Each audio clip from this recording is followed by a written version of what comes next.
I appreciate it. Thank you guys for letting me be with you today. I want to say this from the outset. One of the things that Lewis and I talked about in our very first conversation was, will you stay in touch? And I have been to Bartow County probably 10 different times as a candidate, and so I've tried to stay in touch. But this is the first time in your campaign headquarters, in your party headquarters, and this is the way a headquarters should look like. It's a boiler room. It's where work is done. It's not a showroom, and so I congratulate you on that. I'm worried about the American dream. I'm worried about the American dream being in peril. I'm worried that a large, intrusive government is taking away our liberties and our freedoms, and that your children and my children won't know the same America that we have known. They will not have the same opportunities. I have seen countless pieces of legislation that fights for the American dream that has passed the House only to get killed in the Senate. And I believe that if we're going to turn the country around, the battleground is the U.S. Senate. And that's why I'm running.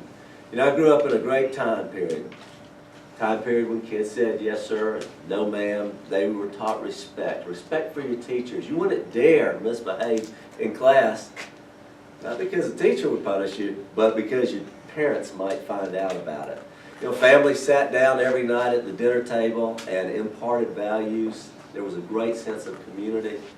Now, we can't necessarily go back there, but there were so many great lessons from that time period that we do need to go back to. My dad was a World War II veteran, raised during the Depression. We want to make sure that we children knew the value of the dollar and the rewards of hard work. The Kingston kids always kept busy. I don't remember a time in my life when I didn't have chores at home. I was the official garbage man at an early age. I'm still the garbage man in our house. I hoped I would get a promotion, but hasn't worked out. But I cut the grass, I cleaned the gutters.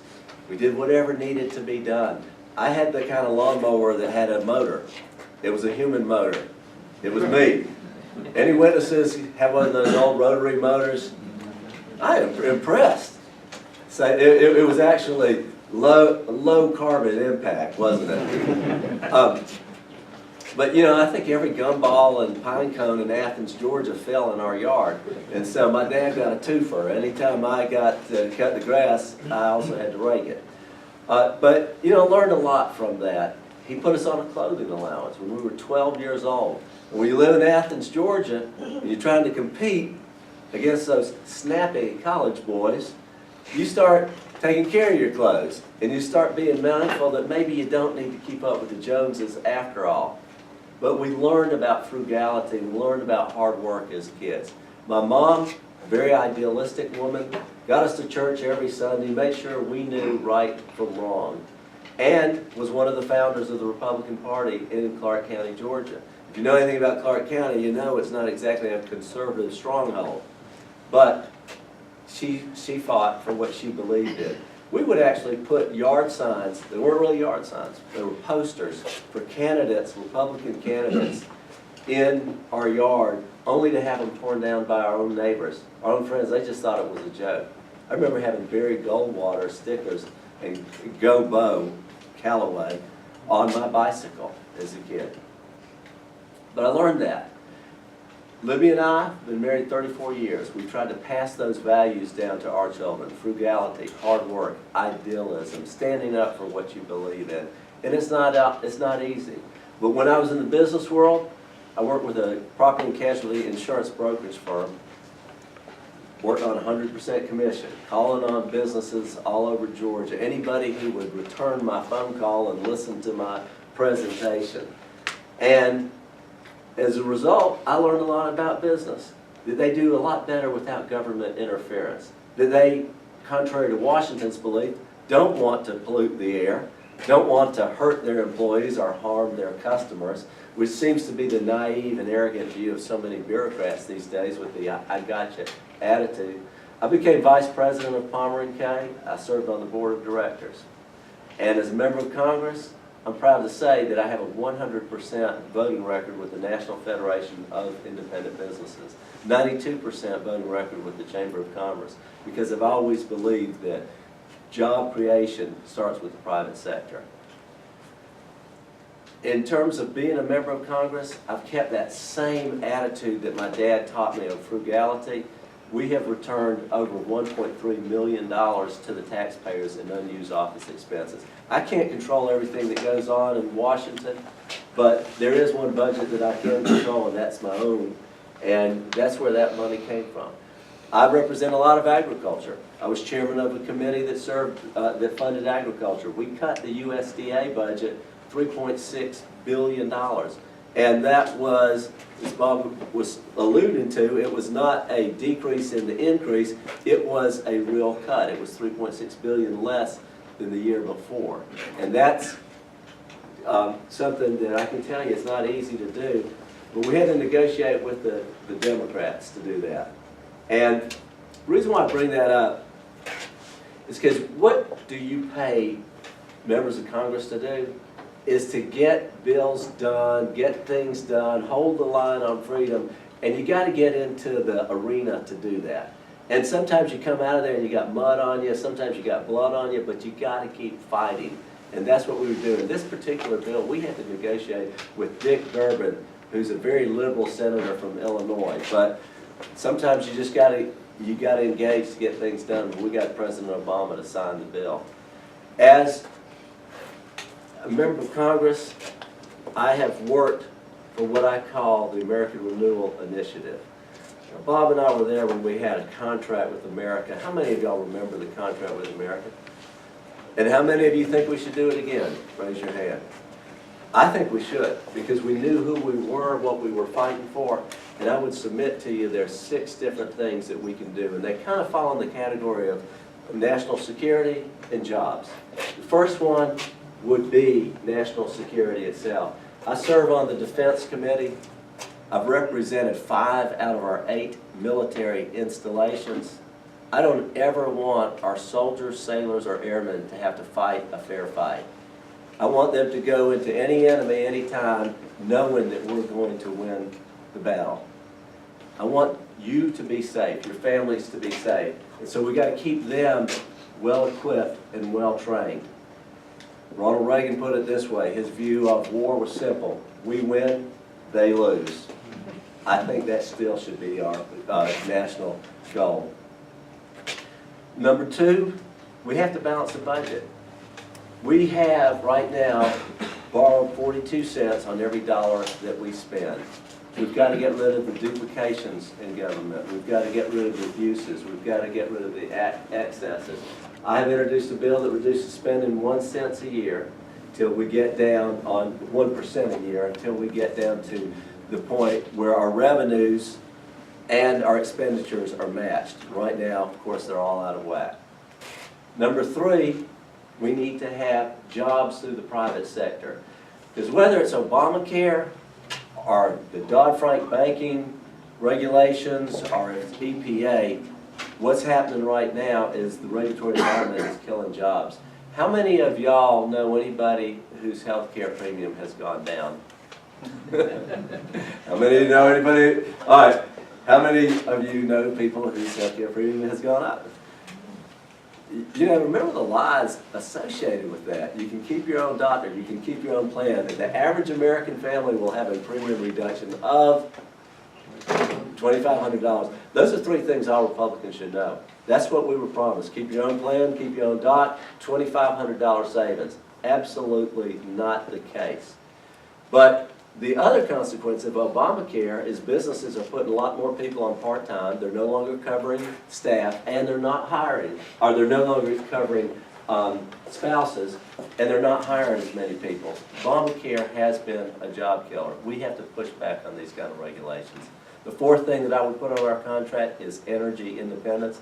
Another fun fact all Republicans should know. What was gas in January of '09 when Barack Obama was sworn in? Already 7 gallons for one load. Mr. Chairman, you win the prize. You get the gavel. Okay, $1.87. All Republicans should know that. And now, if you see 315, you slam on the brakes and fill it up. And you think you've got the deal of the century. We need to build the Keystone Pipeline. There's just no question about it, and we need to explore all the energy alternatives that there are out there. And number 5, I will put on our contract, workfare over welfare. We've got to have people working. We've got to make sure that that work ethic is there. A lot of young people on this side of the room, how many of y'all, when you were 14 or 15 years old, had a job in which you learned something that you still apply to your day-to-day life? Raise your hand. What was your job, sir? Carrying newspapers. Carrying newspapers. Jeff, what was your job? I was forced to work in my dad's junkyard. Did you, Deborah, what was yours? Laundry. Laundry. But you got something out of it that you still apply. You know, I just think that work ethic is so important for all generations. That, I put an amendment on the farm bill that said if you're able-bodied and receiving food stamps, then you ought to be required to work. That doesn't sound radical, does it? But unfortunately, the Senate could not live with that. Passed the House, the Senate could not live with it. Now, we got it done for 10 states, and I hope Georgia will be one of them. But I think that if you're able-bodied, you ought to be working or in a training system that would get you ready for work. And then number 6, the one thing I think Republicans have probably been remiss in not talking about more is tax simplification. I support the fair tax. You might be a flat tax. You might say, let's just change the current code to have 2 simple brackets. We should do that, though, because that's such a job creator. So as I said, these 6 items in the contract really fall into 2 categories, national security and jobs. We as Republicans need to own those 2 issues. Let me close with this. You know, I've never forgotten who sent me to Washington, never forgotten where I came from. I've gone home every weekend. Libby and I have raised our 4 children in Savannah, Georgia. We go to church in Savannah, Georgia. They went to school in Savannah, Georgia. I drove carpools in Savannah, Georgia. I've never forgotten my Georgia values. Those values my dad taught me, frugality, hard work, idealism. I've never forgotten them. I stay energized by coming home and taking Georgia values to Washington and not the other way around. So that's my report. And Lewis, if folks want questions. Sure, we've got a few. Fred? Just to kind of, I guess I should give a little background. Here in Bartow, we have a group of Ukrainians that come here quite a bit, and a couple of our past chairmen have done ministries over there. My niece has gone on a trip over there. And it seems like the ones that I've seen and talked with all have this love of freedom. And in fact, one of our former chairmen's comments on how they say they want to be like the U.S. used to be, you know, free like that. But what is your opinion on the Ukrainian situation right now? And the reason I ask is it sounds like the Obama administration wants to put sanctions, which I'm thinking is going to push them more to Russia in a way, but I don't know. What's your Well, let me say in a broader context what's going on with our diplomacy and our State Department. I think they're making it up as they go along. I don't think they have a clear vision or a great commitment to freedom anywhere. If you think about Iran, the sanctions were working, so what does Kerry do? He runs over there and says, we'll take the sanctions out if you self-police your nuclear capabilities, which I don't think anybody really takes that seriously except for the administration. I think they're kind of weak-kneed in terms of making stands and supporting allies all around the globe. And I think that, you know, if you look at what's happening under Putin, he wants to go back to the days of the Soviet Union. They're not moving towards free enterprise anymore. So, you know, I just think this administration is probably not going to stand up for them. I'm glad you're doing what you're doing, because I think that we need to have that kind of relationship with a lot of different countries, and especially Christian groups around the world. It's a great bridge. You know, my question is, the our illustrious president is saying, my RRA, where they're going to take money out of, and put it in, but put it into like a 401K, but it's controlled by the government. And in addition, there's been rumors that they're looking at using private funds, private 401s and IRAs to eventually take some of that money and to apply it toward our deficit. What's your take on that? Well, I think it's just another one of their schemes, because what they're talking about also is guaranteeing your return on that. And so it would be underwritten and there would become a taxpayer liability. I would prefer that the president would talk about economic education to young kids and to future generations, and talk to them about doing IRAs or Roth IRAs or 401ks, anything like that. I mean, there's a lot of tools out there for savings. I remember when I was a kid, my mother started talking to me about a passbook savings account.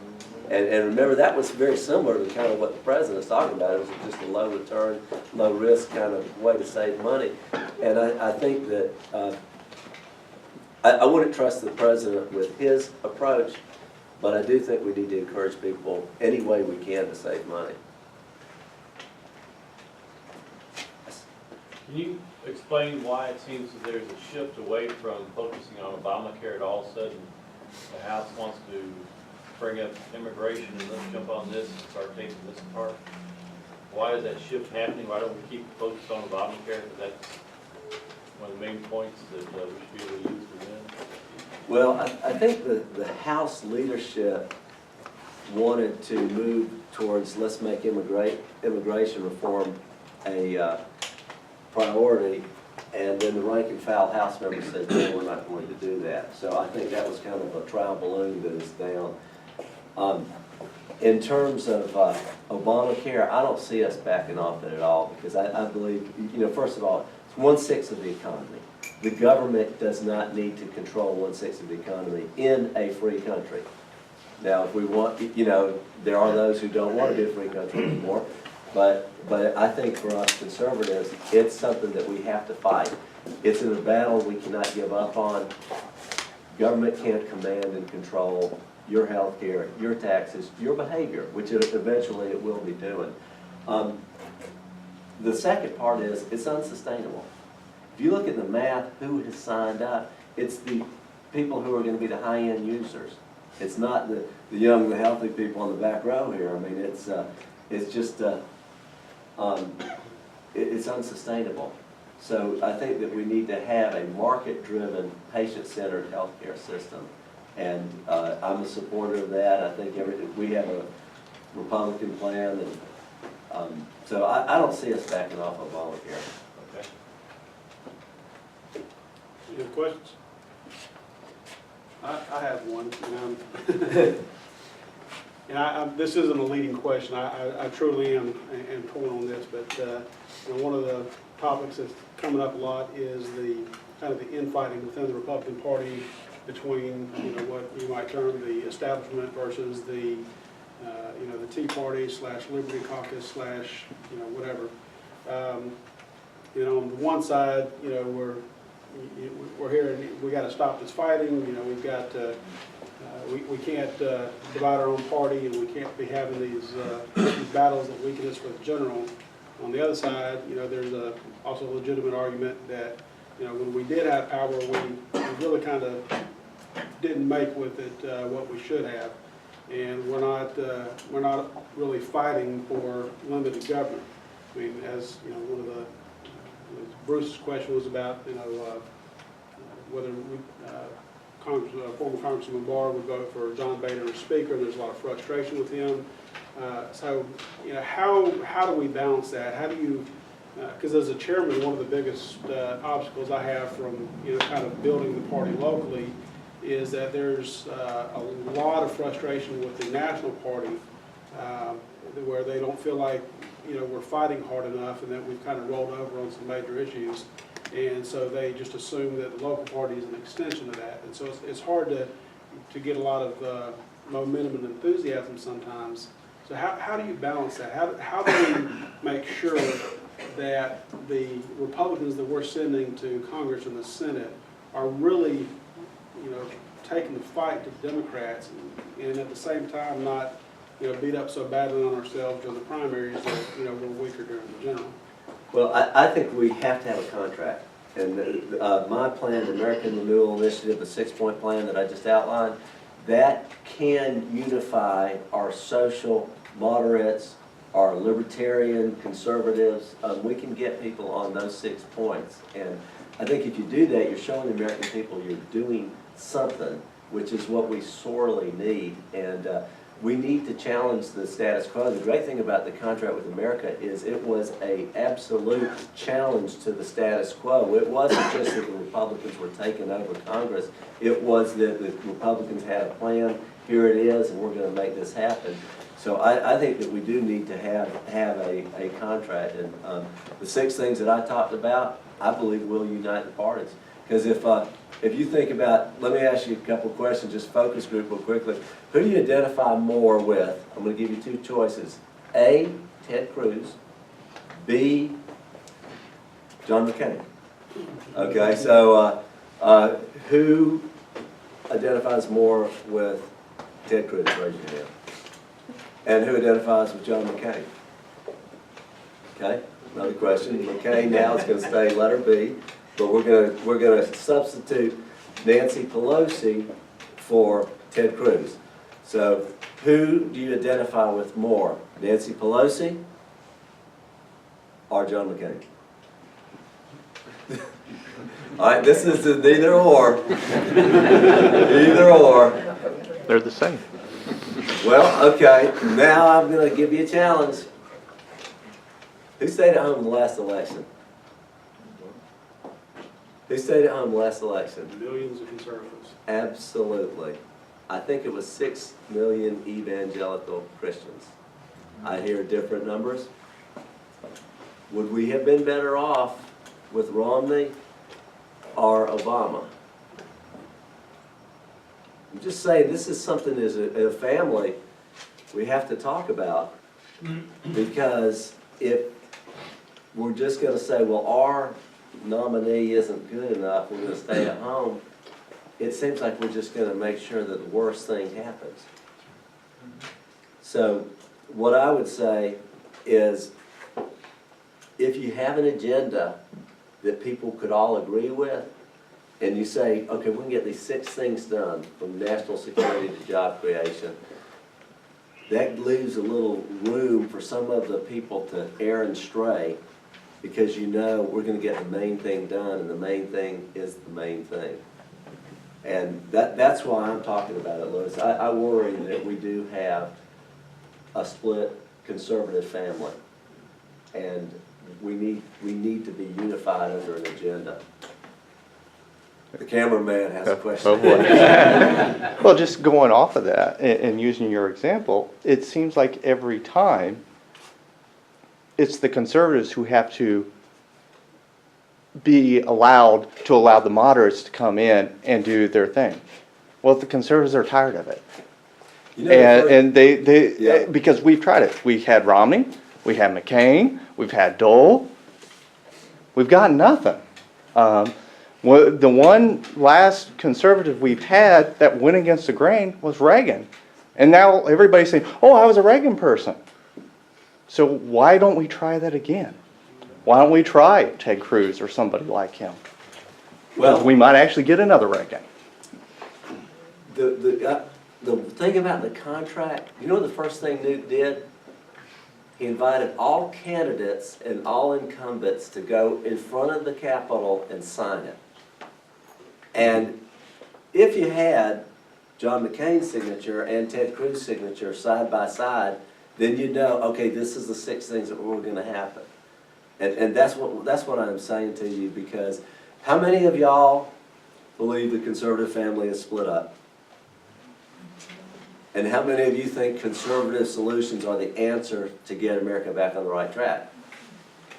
And how many of you believe that united we stand? And so what I'm saying to you is, my wife and I have been married 34 years. I know what compromise is. I know what not doing it is. The guy told me this long ago. Some of y'all might know this. He said, you know, let's just say this is Jack right here, and this is Libby right here. And when the two of them are engaged back and forth, it's hard to come up with a solution. But if God is right here, and you're both going that way, then you can find the happy ground. Anybody ever seen that? I just remember that. So what I'm saying to you is if we did have, you know, some New England moderate Republicans, and I'm telling you they're very moderate, and we have Western libertarian Republicans, and we have Southern social conservative Republicans, if we could just say, look, come as you are, but sign on to this contract, and let's get everybody together so we can turn America around, because the risks are too high for us not to be united. This is about the United States of America. I mean, we have got to say, we got to do some things that pull together. And what's frustrating to me is when we've been in the majority, I think, frankly, under Bush, we should have had more of an agenda. We should have said, okay, this is who we are, this is what we stand for, and this is what we're going to do. I've sat down personally with John Boehner and one-on-one and begged him to sign off on a contract. And I said, if not my 6 ideas, come up with 6 of your own.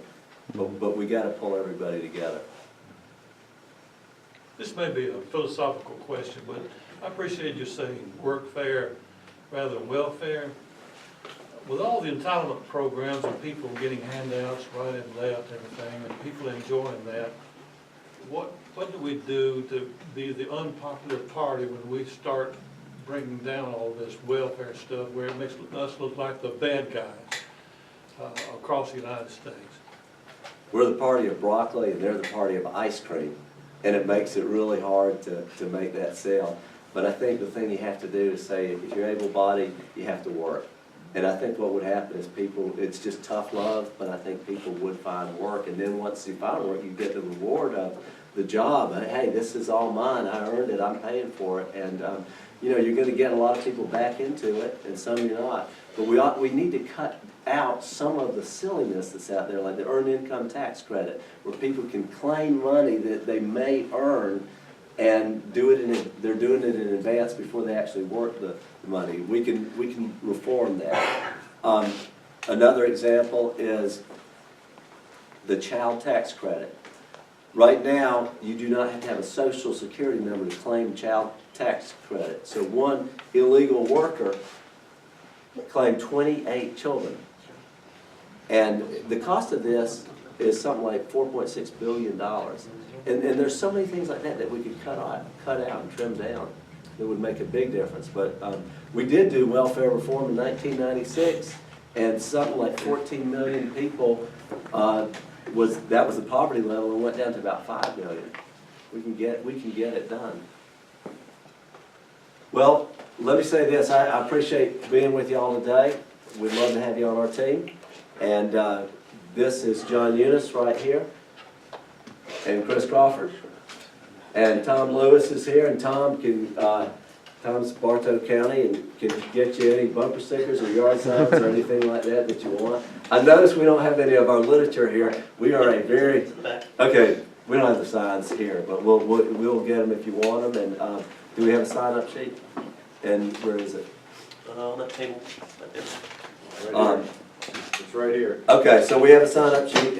If y'all would like to get on our list, we'd love to have you. Thank you very much.